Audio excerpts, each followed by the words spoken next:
Welcome to Wonderland Weekly, hosted by Toronto Ty. Now sit back and have a wonderful week. Hey everyone, Toronto Ty back here at Canada's Wonderland once again for another wonderful week. I am so excited because this week I am going to get to go very in-depth with all the changes that the park has made for the 2024 season. I was here for the media preview 2 weeks ago, which was phenomenal. Make sure to check out that video. But I was here with my family, so it was a little bit different, and you know, the weather was not cooperating that well. So this week I can point out these lights that are on the front gate building, the newly renovated front gate building. I love the green accents, and I feel like the yellow beige-ish color works really well with this and helps even the rock work to stand out a lot better. Just overall, I love this design. The signs that they have in place here, I think the 3D nature of them works really well with the maple leaf being a cutout, and that is just really fantastic. Everything about this renovation is it's so perfect in my opinion, except the Canada's Wonderland Store got a new name for this year, and that is simply Wonderland Store. It's a little generic. I can kind of forgive, you know, that okay, they didn't want to change it too much, but the lettering here, that's that's a little boring in my opinion. I wish that they had maybe done green lettering. I don't know. It just feels a little bland because you can even see each of these letters was attached individually, and you can see where the screws are on these letters. And yes, I'm nitpicking a little bit, but that's only because everything else about this whole renovation is wonderful. But yeah, I feel like maybe if they had even just done the same style of sign for Wonderland Store as they did for guest services and the washrooms and everything else up here at front gate, it would have looked a little better, in my opinion. But yeah, you know, we do have this new name, and now I'm going to be heading into the Wonderland Store to actually get a very close look at some of the details in there. Just taking a look at all the details that have gone up around the top of the Wonderland Store. This is fantastic. Look, you got some old concept art. You've got images of the old model from back before the park was built. So you can see there, you've got Ginza Gardens, and you've got Zumba Flume, and you've got Shiva's Fury, and the Great Whale of China. Oh man, all of those, well, 3 out of 4 of those are gone. Ginza Gardens has a new name this year, and oh look, in front of Crystal Palace Arcade, you can see that there was a bandstand there before Swing of the Century was relocated there. There is Swing of the Century, which was at that time known as Swing of Siam. This whole thing is just, it is paradise for me. I love the park history. You can see the building for Dutch Treats, which is now simply Chicken Shack. I hope that comes back as Dutch Treats or some variation of it, because that name was fantastic and the windmill was great. I don't really remember it, but it looks fantastic, and I've seen it in so many photos.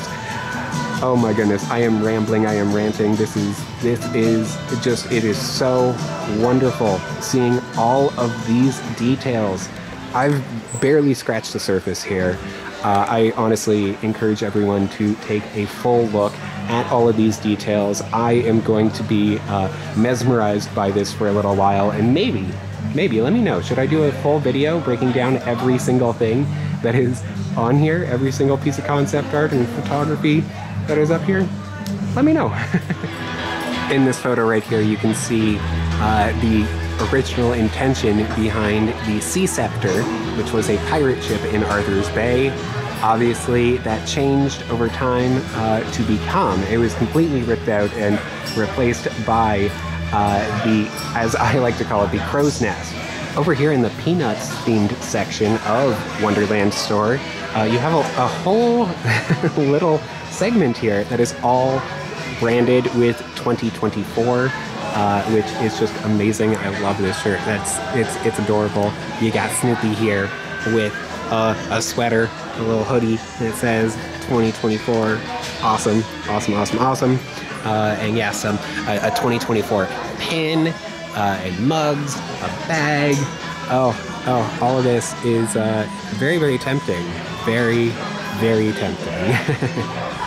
There are a couple updates I want to share from outside of the park.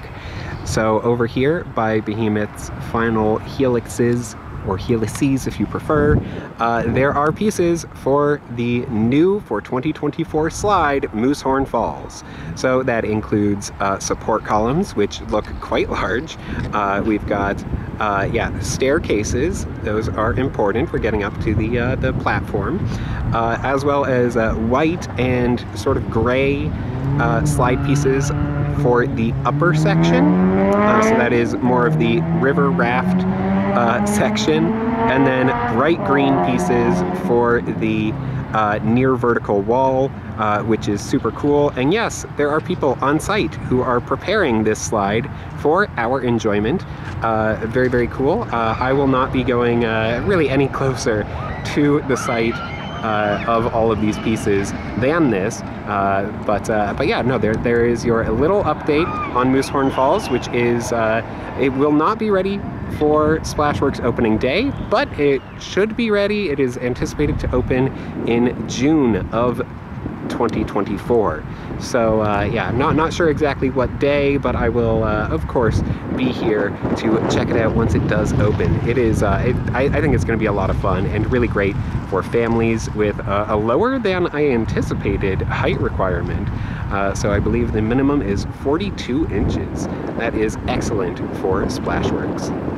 Another update from outside the park is the absence of Extreme Skyflyer. So the towers, then those were located right here, and those are now gone. The sign, funny enough, is still here. Road closed due to cable inspection in progress. I don't think they'll be inspecting any cables around here anymore. But yeah, also, yeah, the land has been all flattened out. There is a pile of what looks to be gravel there, and yeah, the arch is gone, the towers are gone, the fence has a second set of scrim, which is mostly pine trees, including some that are Christmas trees. So maybe all of this prep is actually for Winterfest. I believe this is new for this year. It could have happened last year and I just didn't notice, but the kennel services that the park has had for as long as I can remember are no longer available. So yes, if you do have a pet and have used the kennel in the past, please make other arrangements before you come to the park, because yeah, the park no longer offers these kennel services. It is time for an outside the park edition of Tree Talk with Toronto Ty. Yes, there is a brand new planter here on the south side of the front gate plaza, so that is outside of the exit gates. Then there is this new planter with these large stones or boulders, fantastic, and one tree which looks great, surrounded by some little plants there. So that is wonderful. I really love this, and yeah, hope to see more of these types of planters throughout the park. But really, it fits this new theme for the front gate very well, and yeah, I love this. This is wonderful. On the south side of front gate, I didn't really get a chance to show it off last week, but yes, there is this new pathway here as well. There are a couple speakers on these fancy new lampposts, so that is cool, greeting you with some music. This pathway looks fantastic. The stained wood, it is really fantastic. I really like this. I was concerned, I will admit, I was a little concerned, but I really like this new setup.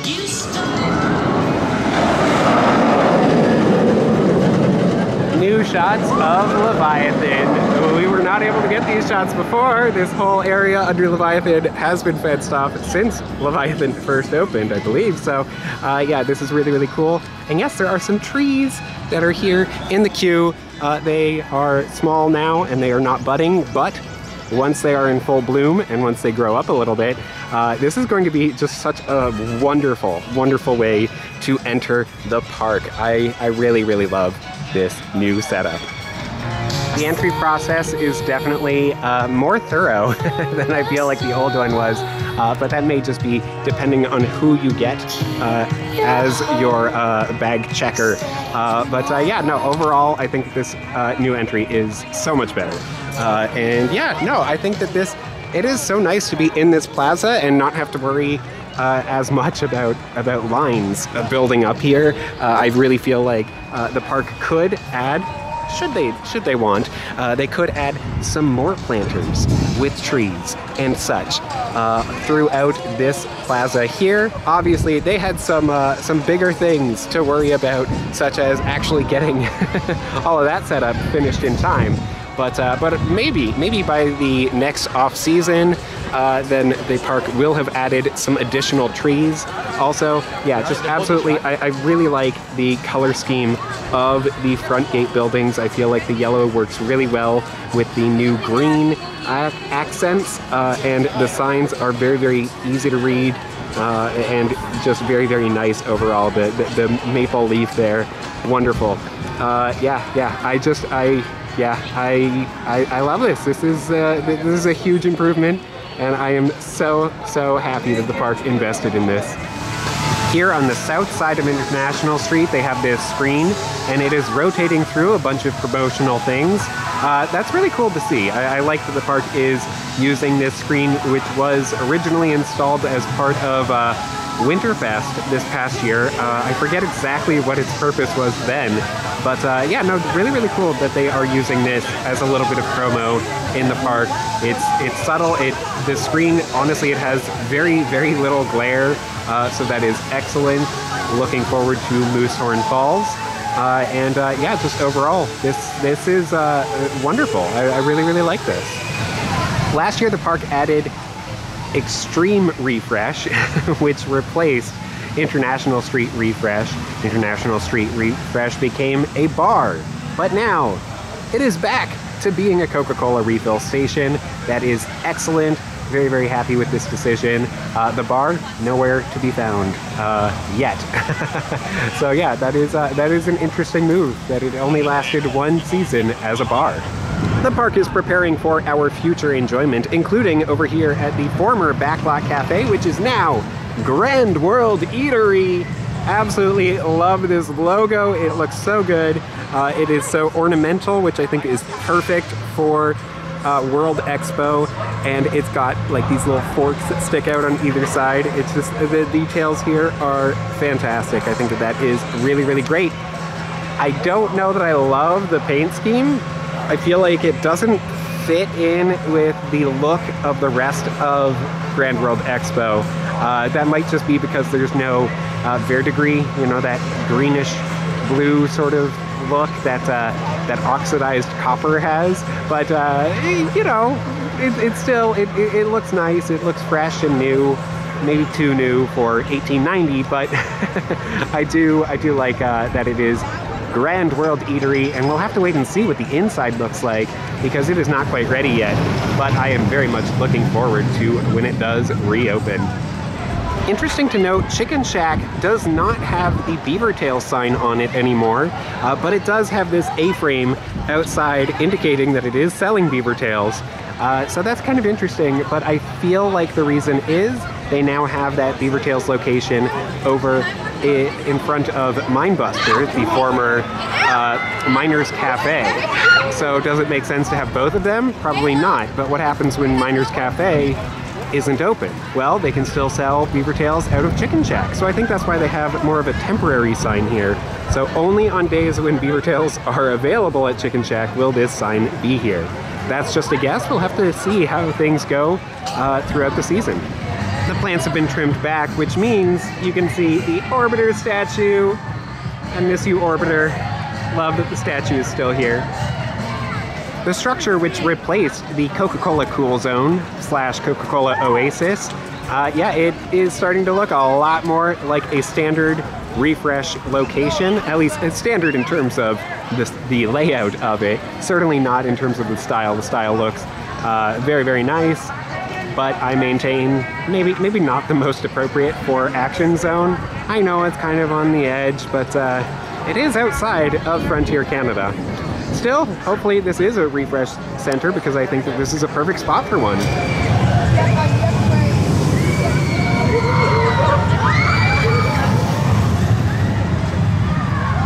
Ah, Yukon Striker.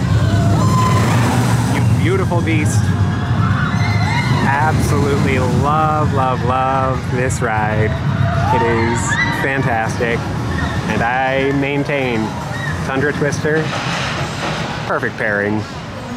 Although the park map indicates the Parents' Rest Zone is the new location for the multi-faith space, and somebody suggested that perhaps it could go here, it doesn't look like that's the case. They have now put up a wall here with just the one door. Maybe they could locate it back there, I'm not sure. The guest services that was located here is now gone, so maybe they can fit it on that side. Regardless, I'm not seeing any evidence of it being here at the moment. I will keep checking in, maybe not every week, but every once in a while. Also, they have this very, very temporary table set up with the cash register and the scale for the candy because the old cash register has been removed. Honestly, it makes the shop portion of this building feel a lot better. I think the layout works a lot better, but yeah, that's definitely very temporary, and this shop continues to be the most confusing building in all of Wonderland. Over here at Playhouse Theater, there is a new show for this year, which is Team Charlie Brown. I do believe that this show was actually used many years ago, but it's been long enough that it's basically a new show. And yes, the trees outside here are growing up quite quickly. You may remember that they were removed a few years ago and then replaced with brand new ones. Still, no roof over the stage though. That is very disappointing. I was really hoping, with there being so many improvements around the park this year, that a new roof would be one of those things, but sadly, that is not the case. Maybe next year. Quick update on the bushes surrounding the patio next to Ghoster Coaster. They are sprouting. That is awesome. Great to see that. They will most likely not be removed then. I was a bit concerned about that, but I thought that maybe they would be able to grow back, and it looks like they will. Unfortunately, it will take quite a while before they actually block views of that backstage space there, which is unfortunate. But I understand that pruning needs to happen every once in a while just for the health of the plants. Just feels like the park went maybe a little overboard with this round of pruning. I took a step into Character House Gift Shop here in Planet Snoopy, and the cash registers, which were located right here in the middle of the two doorways, they have now been relocated. So now they are over here at a very, very temporary setup, similar to the one in the Kidsville shop, with a scale for the candy. Very strange that the park decided to relocate those, but yeah, I'm not sure what the final product will look like. In the meantime, I mean, you can still buy all the peanuts, gang. Yay! Just like in 2023, the Canada's Wonderland park map lists Kids Arcade as being new for this year. I'm seeing no signs of activity in the Dino Store to indicate that it is happening, but it is still early in the season. Of course, I said that last year and it never showed up, so yeah, we'll just have to wait and see. One of the most gorgeous things at Canada's Wonderland has to be the cherry blossoms, which of course do not last very long. Some of the trees are in bloom already, some of them are not quite blooming, and I feel like by next weekend, most of them will be just done. Done for the year. So kind of unfortunate that, you know, I might not get a great set of photos of the cherry blossoms, but I just really wanted to shout them out because they are awesome, especially here at the entrance to Planet Snoopy. Much like the Parents' Rest Zone and the Character House gift shop, the Jester's Courtyard also has a very temporary setup. At least it looks very temporary. I hope that it is. But yeah, interesting that they have relocated the registers in so many of these locations. definitely the most interesting update here in Medieval Faire is going to be, yeah, Leviathan's breath being back. That's awesome. But yeah, really, the pizzeria now has a queue. That is awesome. Very, very exciting. And yeah, I can't think of anything else in Medieval Faire that will be even worthy of filming. I mean, come on, like, Medieval Faire, things don't really change here, right? Where's my head at? Of course, there are other things to provide an update on here in Medieval Faire. Viking's Rage is unfortunately still not ready, but yeah, hopefully that will be ready very, very soon.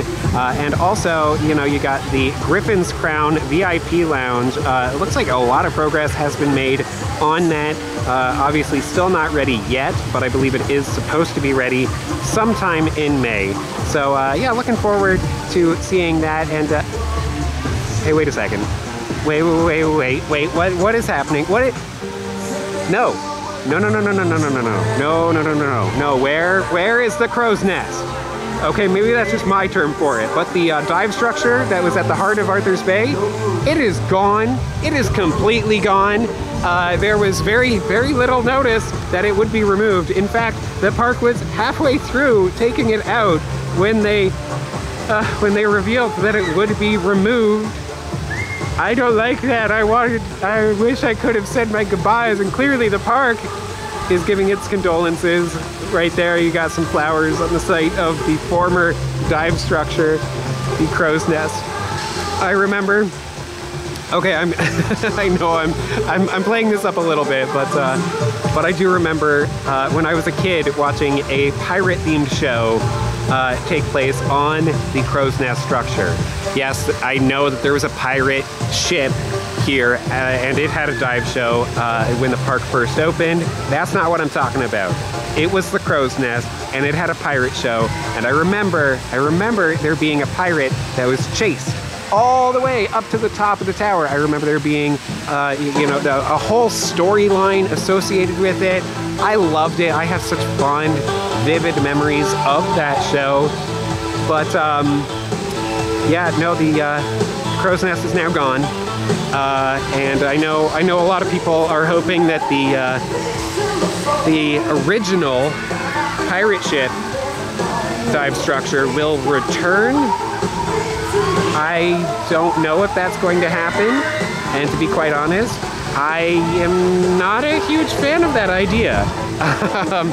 I mean, I'm looking at some of the old photos of the pirate ship, and I don't think that it really fits in Medieval Faire.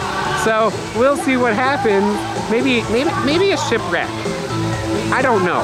Obviously, plans are already solidified by the park. They have to open a new show this year. So we'll see what happens. I will be tracking the progress of the new dive structure that will be constructed on the site of the crow's nest as it happens. And yeah, we'll see what the new dive structure looks like and how the new show is. But I mean, hey, it can't be worse than the Fallout storyline. That was, oh. Over here between Clockworks and Cautionwagen, the new Alpen Refresh has opened. I love that there are 4 freestyle machines. I feel like that's the most of anywhere in the park. So that is excellent. I don't know that I love the style that they have done this building in. It looks more like Action Zone to me. But no, I do think that this location is going to be good, and hopefully it will get a permanent queue very soon. I imagine that it will. But yeah, there's your little update. It's already open. Meanwhile, right next to Thunder Run, this shack, which was completely open last time I was here, it now has a shutter door. Still no idea what the park is planning to do with this structure. Here in the heart of AlpenFest, where the Tiny Tom Donuts location used to be, the park has doubled up the scrim on this fence as well, so it is harder to see what big something the park is working on. I don't think I'm gonna do over the fence shots. I might do a few every now and then, but yeah, I mean, honestly, I don't know what to think about all this construction that's going on. I have ideas, but I really don't know what to think. getting a wider look here at the AlpenFest construction area. And yes, the park does have more fencing over here, and it is surrounding some sinkholes. And regarding those sinkholes, I have a theory. Obviously, there is a lot of additional fencing that is being stored back here as well. Doesn't seem like the park has done too much work in this area over the past couple weeks. But that is understandable. They have other things to focus on. But in general, I think that, and you know, we've got another little fenced-in area over here because there is another sinkhole. I think I can explain the sinkholes. This is just a theory, so you know, it may or may not be the case. But there is something called a French drain system, which redirects groundwater, so water that is seeped into the ground. It redirects that water away from basement structures. Wonder Mountain, it has a basement structure, and I don't see a ton of storm drains around Wonder Mountain. So I think that the park is most likely, they are reinforcing an existing French drain system, and maybe boosting it up a little bit just to prevent any kind of flooding inside Wonder Mountain's basement. I think that might be the case.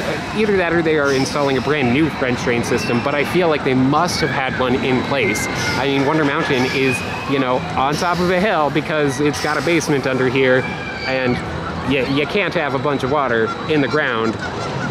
Just, I mean, it would just go right into the basement. So maybe that's been happening for 40 plus years, or maybe 40 plus years happens to be the the approximate lifespan for a French drain system. So some of those elements might have to be replaced, and maybe that's what some of this work has been, and that the sinkholes are just a result of, you know, fixing up some of those areas. I don't know. I'm not going to pretend to know because I have no idea. This could just be, you know, a wild, crazy conspiracy theory. I know what what a lot of people think is happening here, and I think partly I don't really want it to, to be happening, so we'll see what happens. But the park has been cleaning up this area here, smoothing it all out. If the park starts opening up these fences, you know, starts finishing up this area to allow guests to walk here this year, then I think that will be pretty telling, but still not 100%. You know, things are very much in flux, and this year is it's going to be a very interesting year in general. Just a theory about the French drain system. We'll see. The new Tiny Tom Donuts location is looking very, very nice. I think that it just looks really, really good. It is not ready yet, but obviously a lot of prep is going in here, and these signs are just, they look fantastic. But of course, we are missing the one sign that I hope everybody cares the most about. I mean, I know that I certainly care the most about it. Hey dudes, check out your donuts being made. If we don't have a return of that sign, what are we even doing here? So yes, we will see. But yeah, I think that you know, they're getting some stuff set up here. A lot of equipment in there. It is not ready yet. Hopefully, very, very soon. Obviously, they also still probably have to do some training in the new location. But yeah, I do really think that this sign, super cute. I think that this location is probably going to do quite well for Tiny Tom Donuts.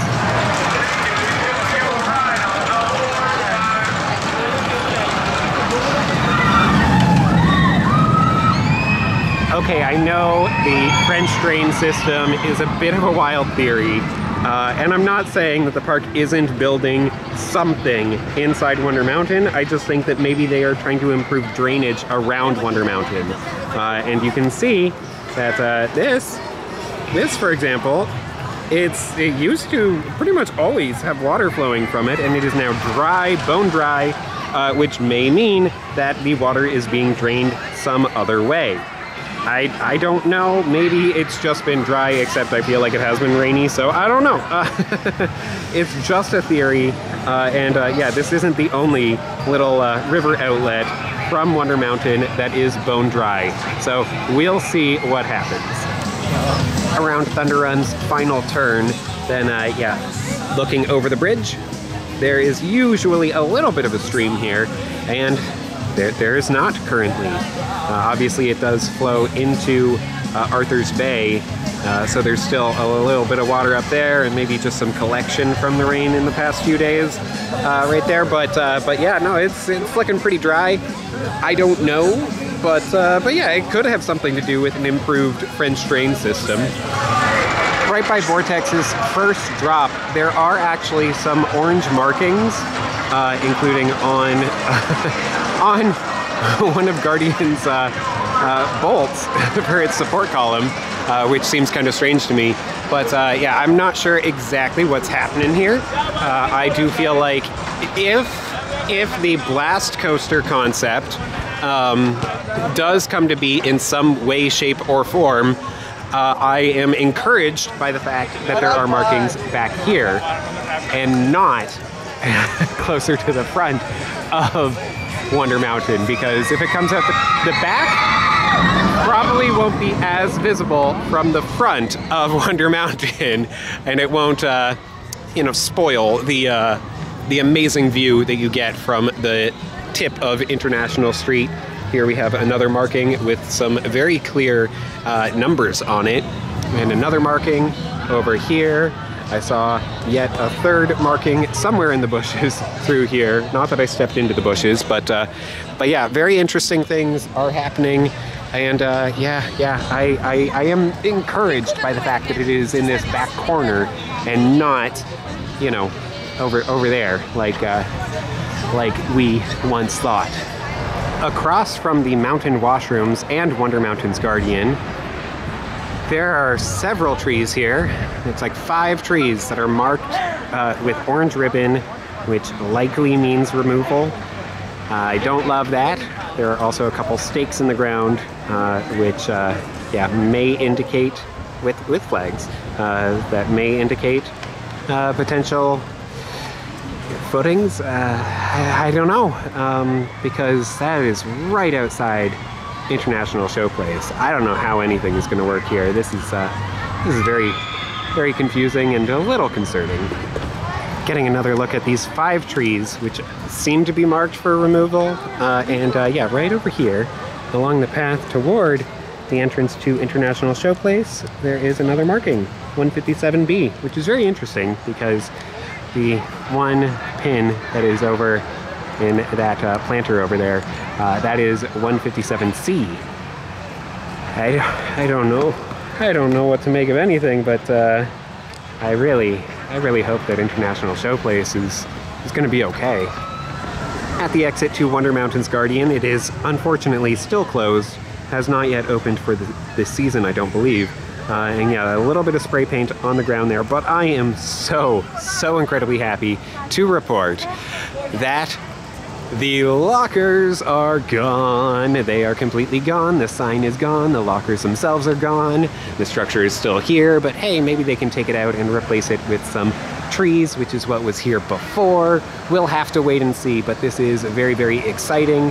Yeah, I am just so thrilled that the lockers are no more. Now this marking, that one alarms me a little bit more. It is closer to the front of Wonder Mountain. We'll see what happens, but you know, as long as there's nothing going on with the La Cantina patio. Oh no, there are markings in the trees. There's a marking on the ground there, and a ribbon in the tree. There's a marking on the ground over here, and a ribbon in this tree. There is a ribbon in that tree over there. I imagine that there's a marking somewhere around there, and I do believe that a tree has been removed from this area because this looks a lot more open than I remember it being. I don't know what to think other than I am concerned, but we'll see what happens. Well, that'll about do it for this week here at Canada's Wonderland. It was another wonderful week full of so much activity that I only got on one ride. But that's all right because it was a great ride. I really enjoy Tundra Twister, and yeah, I mean, it's so much fun. So, up here at Wonderland Store, they have new letters. Not a huge fan of those, but the large garage doors and bright lights inside, very welcoming here at the end of the night especially. Moosehorn Falls, construction continues on that, and yeah, we are, it is projected to open in June, so hopefully we will get to experience it early in June and not toward the end of June. We will see how that works out. Lots of activity around Grande World Eatery. It's looking much better. Arthur's Bay, the old structure, the crow's nest is gone, but looking forward to seeing what the park has in store for the new dive structure. Also, lots of pins and ribbons around the south side of Wonder Mountain, lots of fencing around the AlpenFest area. Maybe those aren't as closely related as we once thought to the Extreme Skyflyer removal. We'll have to wait and see, and if you want to make sure to see all the new things that are happening around the park week after week, make sure that you do subscribe and like the video. Let me know in the comments below anything that you want me to cover in the future, because I will do my absolute best to add extra coverage of those things. Thanks again so much for watching, and until next time, as always, have a good one! If you like this video, you can now buy me a hot chocolate at buymeacoffee.com. I also love hearing your thoughts, so feel free to leave a comment. Thanks so much for your continued support, and be sure to subscribe for more wonderful videos.